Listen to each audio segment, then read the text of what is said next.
Hello दोस्तों, कैसे हैं आप लोग। बहुत ही इम्पोर्टेंट प्रश्न है कि भारतीय अर्थव्यवस्था में कृषि का महत्व बताइए। मतलब कि अर्थव्यवस्था है जो भारत की, उसमें कृषि का महत्व कितना है। मतलब कि इकोनॉमी में कृषि का महत्व बताना है। अपन लिखेंगे इसकी विशेषताएं, ठीक है। महत्व लिखेंगे पहला, दूसरा, तीसरा, इस टाइप से पॉइंट से सही रहेगा, ठीक है। कृषि भारत की अर्थव्यवस्था का महत्वपूर्ण अंग है, ठीक है। वर्ष 2011 में देश की लगभग 51% जनसंख्या कृषि पर निर्भर करती है और अभी भी करती है मेरे दोस्तों, ठीक है। ठीक है। और अगला है तीसरा कि देश के शुद्ध राष्ट्रीय उत्पाद में कृषि का 14.39% 2011 और 10 और 11 का आंकड़े के अनुसार योगदान है। कृषि का जीडीपी में कृषि का 14% योगदान है, आए समझ में। और देश में 57% भूभाग पर कृषि होती है, जिससे कई गरीबों किसानों का पेट चलता है और बड़े से बड़े आदमियों का पेट भरता है। कृषि ही भारत की अर्थव्यवस्था की रीढ़ है, ठीक है।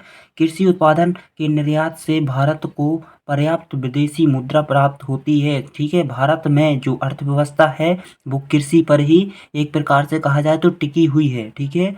और भारत में कृषि क्षेत्र में बहुत अधिक परिवर्तन हुए हैं तथा हरित क्रांति की अनेक उपलब्धियां हुई हैं। ने मतलब कि बहुत ज़्यादा कृषि उत्पादन करने में हरित क्रांति का बहुत बड़ा योगदान रहा है।